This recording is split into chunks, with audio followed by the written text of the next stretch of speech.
আসসালামু আলাইকুম ওয়া রাহমাতুল্লাহি ওয়া বারাকাতুহু। সম্মানিত দর্শকবৃন্দ ভাইরা, আজকে আলোচনা করব কুরবানি বিষয় নিয়ে। আজকে আমরা অল্প কিছু করে আলোচনা করব। তো প্রথমে আলোচনা করতে চাই যে কুরবানির সূচনা নিয়ে। ইতিহাস এবং জীবনমূলক কিতাবাদি থেকে জানা যায় যে পৃথিবীর এমন কোনো জাতি ছিল না যে তারা নিজ মাযহাব অনুসারী কুরবানি করত না। কুরবানির এই দ্বারা হযরত আদম আলাইহি ওয়াসসালামের সন্তান হাবিল এবং কাবিলের মধ্যে বিবাহ নিয়ে দ্বন্দ্ব দেখা দিলে হযরত আদম আলাইহি ওয়াসসালাম তাদেরকে ইখলাসের সঙ্গে কুরবানি করার নির্দেশ দিলেন এবং বললেন যে তোমাদের মধ্যে যার কুরবানিটা কবুল হবে তার সঙ্গে বিবাহ দেওয়া হবে। তো তখনকার কুরবানির কবুল হওয়ার আলামত ছিল যে ওই কুরবানিটা কবুল হবে যার কুরবানিটা আসমান থেকে একটি আগুন এসে এই জন্তুটাকে জ্বালিয়ে দেবে। তো দেখা গেল তারা দুইজনে কুরবানি করার পরে একজনের কুরবানিটা কবুল হয়েছে। হাবিলের কুরবানিটা আল্লাহ তাআলার কাছে কবুল হয়ে গেছে, আর কাবিলের কুরবানিটা কবুল হয় নাই। কাবিলের পশুটা পড়ে আছে। তো আল্লাহ রাব্বুল আলামিন এই বিষয় সম্পর্কে আল্লাহ তাআলা সূরা মাইদাতে আল্লাহ রাব্বুল আলামিন আয়াত নাজিল করে দিয়েছেন। নবীকে আল্লাহ তাআলা জানিয়ে দিয়েছেন, ওয়াতলু আলাইহিম নাবা আবনাই আদম বিল হক ইয ক্বাররাবা কুরবানান ফাতুকব্বিলা মিন আহাদিহিমা।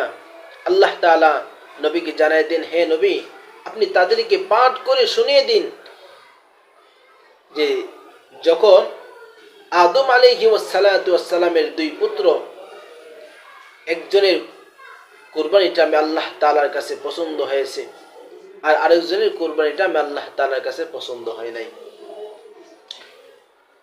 তো এই কুরবানি যে হযরত ইসমাঈল আলাইহি ওয়াসসালাম যেটা অনেক প্রসিদ্ধ, সকলে আমরা জানি হযরত ইব্রাহিম আলাইহি ওয়াসসালাম এর সন্তান হযরত ইসমাঈল আলাইহি ওয়াসসালামকে কুরবানি করেছিল। তো সেই ঘটনার দিকে যদি আমরা তাকাই যে হযরত ইব্রাহিম আলাইহি ওয়াসসালামকে আল্লাহ তাআলা পরীক্ষা করার জন্য আল্লাহ তাআলা এই কাজটা করেছিলেন। ইব্রাহিম আলাইহি ওয়াসসালামকে আল্লাহ তাআলা স্বপ্নে দেখিয়েছিলেন যে হে নবী ইব্রাহিম, আপনি আপনার প্রিয় বস্তুটাকে আল্লাহর রাহে কুরবানি করুন। তো হযরত ইব্রাহিম আলাইহি ওয়াসসালাম ঘুম থেকে উঠে তিনি চিন্তায় পড়ে গেলেন যে এখন কি করব। তো অনেক বিশাল বড় ঘটনা, এরকম ভাবে 3 দিন স্বপ্ন দেখেছিল ইব্রাহিম আলাইহি ওয়াসসালাম। তিনি প্রতিদিন স্বপ্ন থেকে ওঠার পরে, ঘুম থেকে ওঠার পরে ইব্রাহিম আলাইহি ওয়াসসালাম আল্লাহর রাহে তিনি 100টি উট আল্লাহর রাহে কুরবানি করলেন। তো 300টি উট কুরবানি করার পরে হযরত ইব্রাহিম আলাইহি ওয়াসসালামকে আবার স্বপ্নের মাধ্যমে ইশারা করা হলো যে আল্লাহর রাহে তোমার প্রিয় বস্তুটাকে কুরবানি করো। কেউ কেউ বলেন যে স্বপ্নের মাধ্যমে সন্তানের প্রতি হযরত ইসমাঈল আলাইহি ওয়াসসালামের প্রতি ইঙ্গিত করা হয়েছে। তো হযরত ইব্রাহিম আলাইহি ওয়াসসালামের যে সন্তান ইসমাঈল আলাইহি ওয়াসসালাম দুনিয়াতে আসলেন, জন্মগ্রহণ করলেন, তখন হযরত ইব্রাহিম আলাইহি ওয়াসসালামের বয়স ছিল 86 বছর।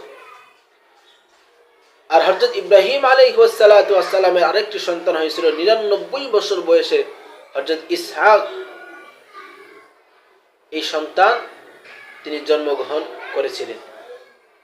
তখন হযরত ইব্রাহিম আলাইহিস সালাম বয়স ছিল 99 বছর।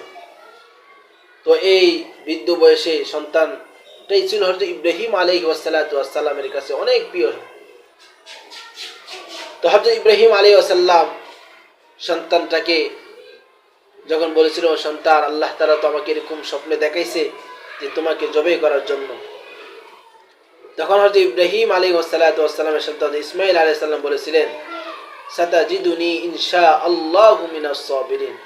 ও আমার পিতা, আমার আব্বা, আল্লাহ তাআলা যদি আপনাকে নির্দেশ করে থাকেন তাহলে চলুন, নিশ্চয় আপনি আমাকে ধৈর্যশীলদের মধ্যে আপনি আমাকে পাইবেন। তো হযরত ইব্রাহিম আলাইহিস সালাম সন্তানকে নিয়ে গিয়েছিলেন, অনেক বিশাল বড় ঘটনা। তখন জবে করার জন্য যখন প্রস্তুতি, সব কিছু হাত পা বেঁধে যখন ছুরি চালাইতেছে, কিন্তু ছুরি তো আর চলে না, আল্লাহ তাআলা ফেরেশতার মাধ্যমে জান্নাতি দুম্বা পাঠিয়ে দিলেন। আর হযরত ইব্রাহিম আলাইহিস সালামকে জানিয়ে দিলেন, ও নবী ইব্রাহিম, আপনার ছেলেকে কুরবানি করার জন্য আমার উদ্দেশ্য ছিল না, আমার উদ্দেশ্য ছিল যে আপনার দিলের মধ্যে আপনার ছেলের মহাব্বত সবচেয়ে বেশি না আমি আল্লাহ রাব্বুল আলামিনের মহাব্বত আপনার অন্তরে বেশি।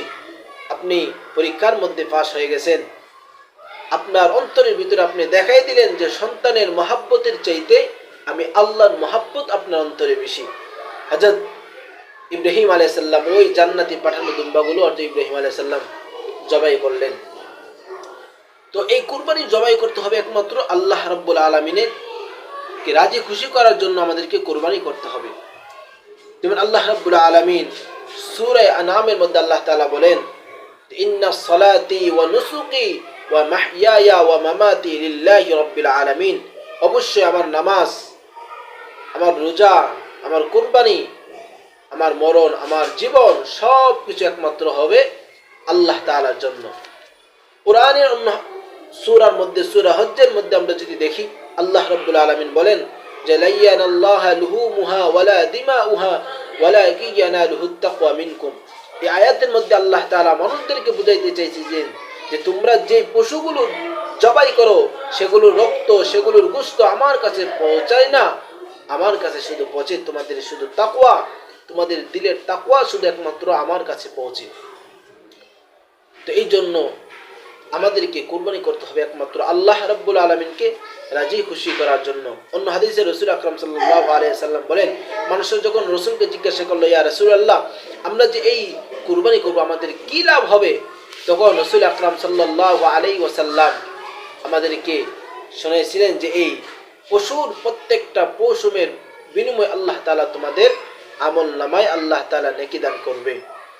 তো এই জন্য আসুন আমরা সকলে নিয়ত করি, যেহেতু সামনে আসছে আমাদের কুরবানি ঈদ, আল্লাহ তাআলা আমাদের সকলকে সঠিকভাবে আল্লাহ তাআলাকে রাজি খুশি করার জন্য আমরা সকলে কুরবানি করি। আল্লাহ তাআলার বিধান হুকুমগুলো আমরা পালন করার চেষ্টা করি। আল্লাহ রাব্বুল আলামিনের সন্তুষ্টি, রাসূল আকরাম সাল্লাল্লাহু আলাইহি সাল্লামের সুন্নাহ অনুযায়ী জীবনটাকে চলার তৌফিক আল্লাহ তাআলা আমাদেরকে দান করুন। আমিন। আসসালামু আলাইকুম ওয়া রাহমাতুল্লাহি ওয়া বারাকাতুহু।